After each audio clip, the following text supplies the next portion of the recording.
إنه مريء الرمز كمت إنه نخت الرمز كمت إنه رخت الرمز كمت إنه الحتاب الرمز كمت إنه نبت. The early sources revealed for the first time directly, and thus on the walls of the chapel of Caesar Street I in Karnak, the title of Kemet F, which is a title that expresses the role of God Amun-Ra as being a god of fertility.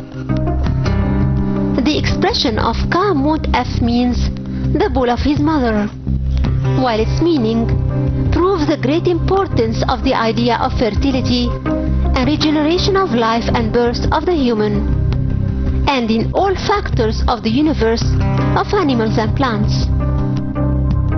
The significance of Kemet F is so old and spread in the ancient Egyptian religion, and that's what made the ancient Egyptians deal with that expression as an independent embodiment of the fertility god.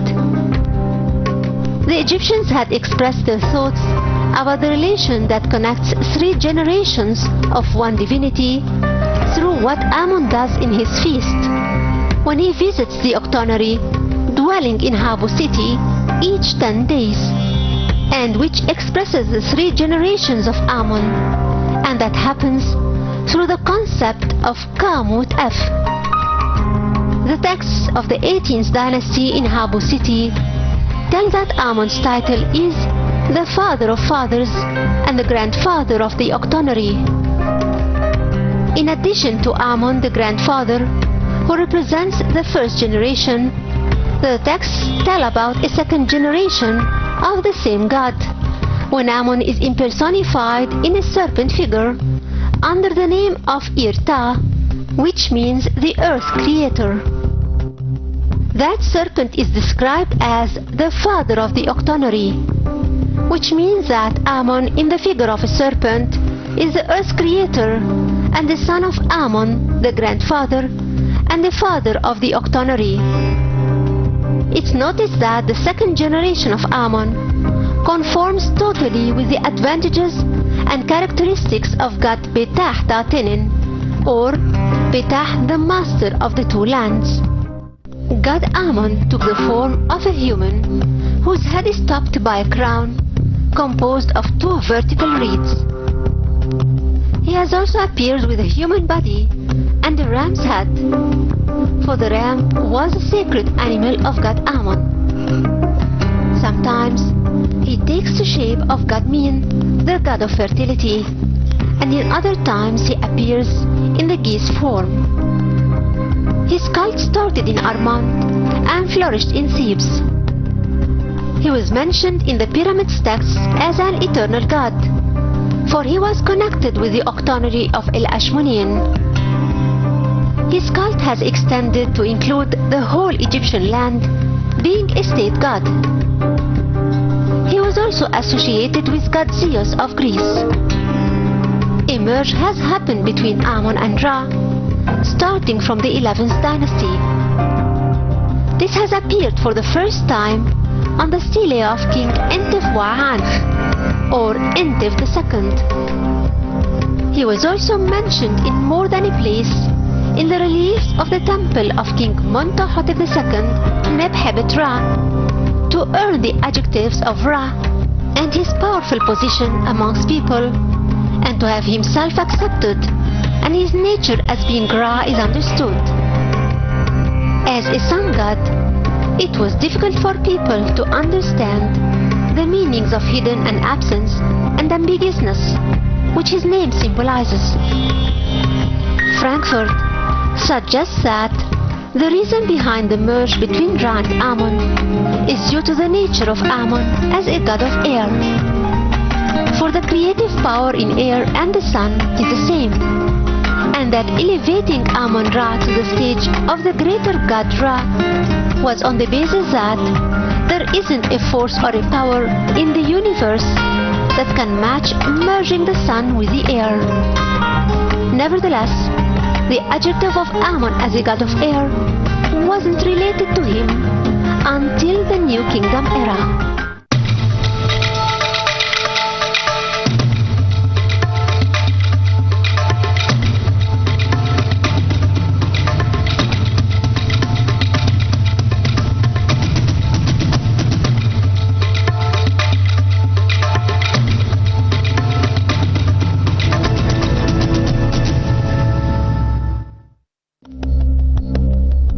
Ammon is one of the most important Egyptian gods and the most famous of all. He is the god of Thebes and the head of its triad and a member of the octonary of El-Ashmonin. He merged with god Ra under the name Ammon-Ra, and by that Ammon was tied to the creed of the sun and took over the position of the principal god of the state since the 12th dynasty, and remained like that most of the parts of the ancient Egyptian history. There are many opinions regarding the nature of the name of Ammon and its origin, for the word Iman has appeared in the ancient Egyptian language as a verb that means to hide or to disappear.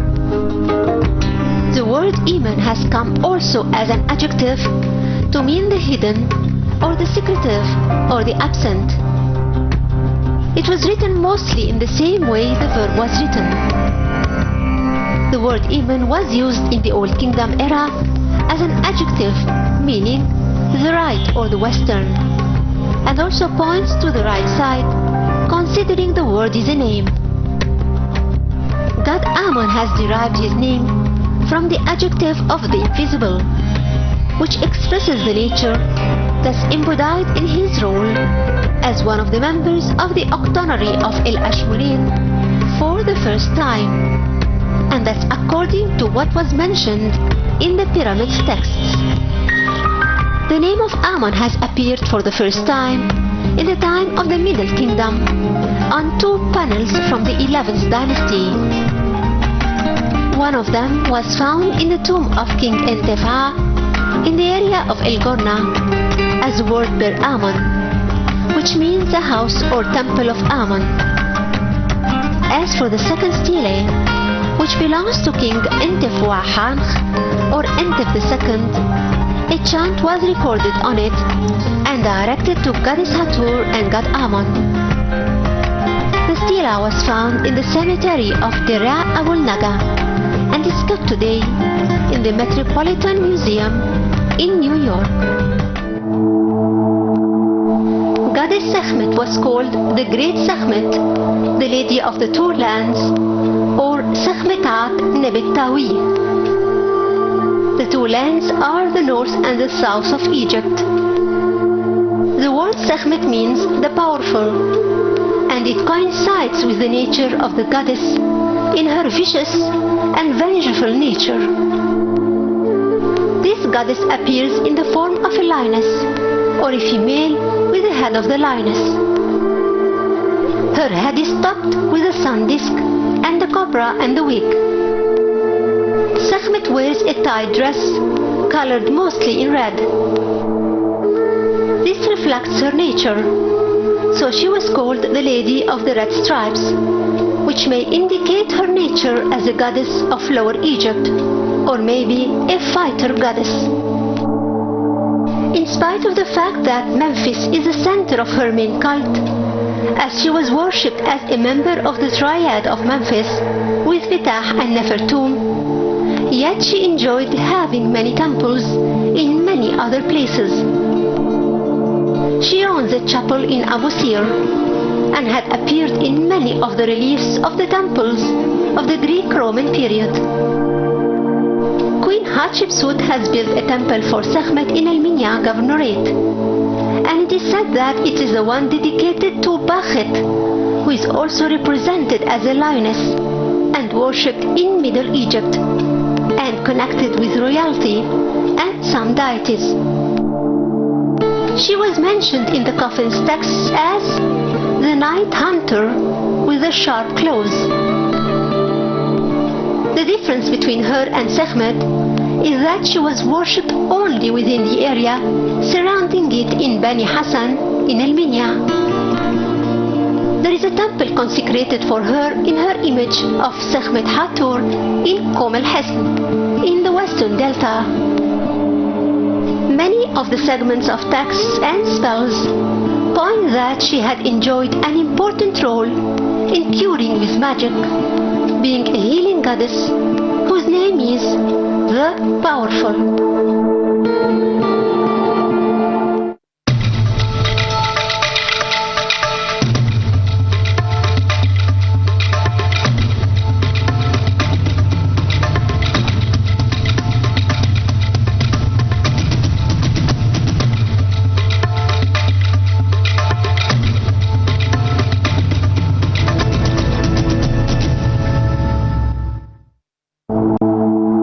Goddess Sekhmet is the most important Egyptian goddess in the form of a lioness.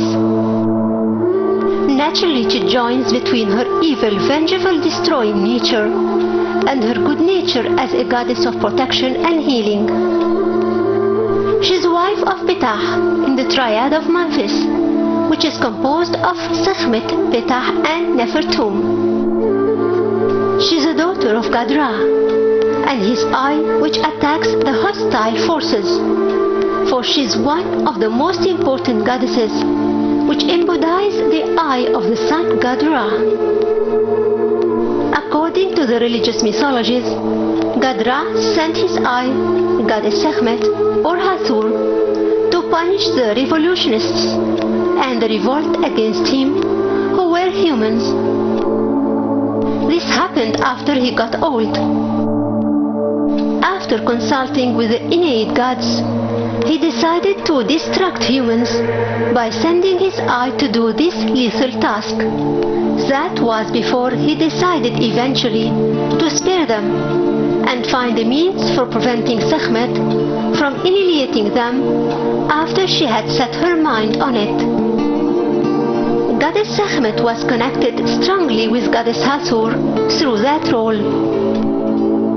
She was also connected with Goddess Mut, the Theban goddess, and Goddess Bastet, the goddess of Bubastis, and other goddesses who take the form of a lioness.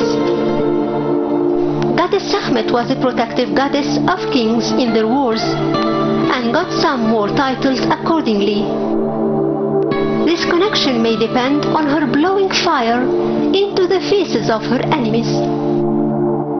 Hence, the hot breeze of the desert is called the breath of Sekhmet.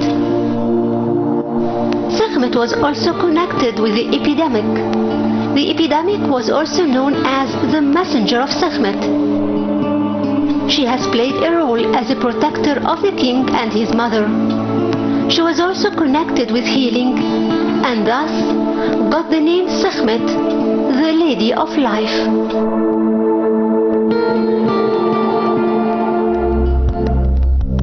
The two upper reeds, acting as a crown above God Ammon's head, and which appeared in the Middle Kingdom, do not express him as being a god of air, as Frankfurt has suggested. For the two known gods of air, called Shu and Inmeret, didn't have them. Neither did the deities that fly, like Hur and Monto. On the other hand, other deities shared Ammon these two high reeds, like Gadmin and Osiris, and neither of them was an air god. For Gadmin was a primary god of fertility, and Osiris was a god of resurrection, and had some adjectives of fertility. Accordingly, Ammon has taken from Gadmin the image of the two high vertical reeds above his head, for Ammon was connected to him in the Middle Kingdom, and took his fertile form, in which he appears as a man wearing a tight cloak, while his erected penis stands out, and his arm is raised with a whip of 3 braids. The headdress is composed of a hood and the two high vertical reeds. In addition to the merge between God Ammon and Gadmin in the form, this merge reached the qualifications, and and the special titles of both deities in an idiom called syncretisms, which means the merge, which is a phenomenon that some scientists try to interpret regarding the location's relation between Kaf and Thebes, and they made of that neighborhood a reason to the existence of a relationship between the two deities.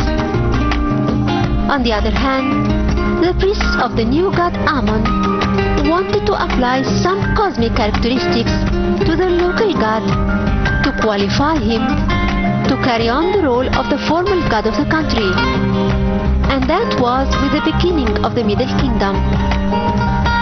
Thus, they added to his name the ancient cosmic name of God Ra, and chose for him the adjectives and the titles of the fertility god Min, so that he can play his same vital role in achieving the continuity of the cycle of time, which is the main factor of life in the universe, and through which he can earn sovereignty over the universe.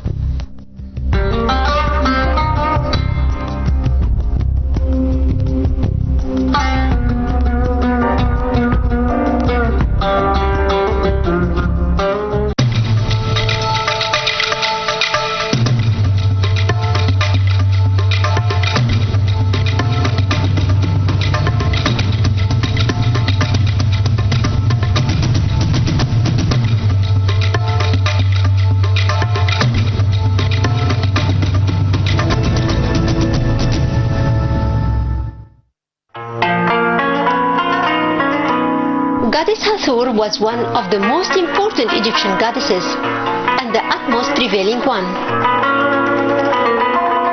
Some assume that the appearance of her cult to be in the prehistoric periods, while others think that it started with the beginning of the Old Kingdom. That was based on the evidences that date back to the prehistoric ages, and the beginning of dynasties do not confirm the lineage to Hathor, for some of these proofs has been proved to represent goddess Bat and not Hathor. Goddess Hathor has appeared in different figures and characteristics and was worshipped in many places in all of Egypt, and was known as a goddess of music and love and giving and motherhood, and merged with goddess Isis. She was compared in Greece and Rome with goddess Aphrodite or Venus. The primary roots of goddess Hathor goes back to the cult and the sanctifying of the wild cow since the pre-dynastic period, and which has holified them as an embodiment of nature and fertility. Goddess Hathor was associated with the idea of the mother goddess, and some has connected her with female figures which date back to the pre-dynastic period. In these statues, a connection was set with the first image of Hathor. The name of Hathor was known since the old age, and that's through the names and titles of the priests, which had came on the seals of that period, like the title of the priest of Hathor in all places of worship. As for the rituals and religious ceremonies that were held for her, they were founded since the 4th dynasty. There are evidences of the existence of priests of women and men in many of the places of her cult since the 4th dynasty.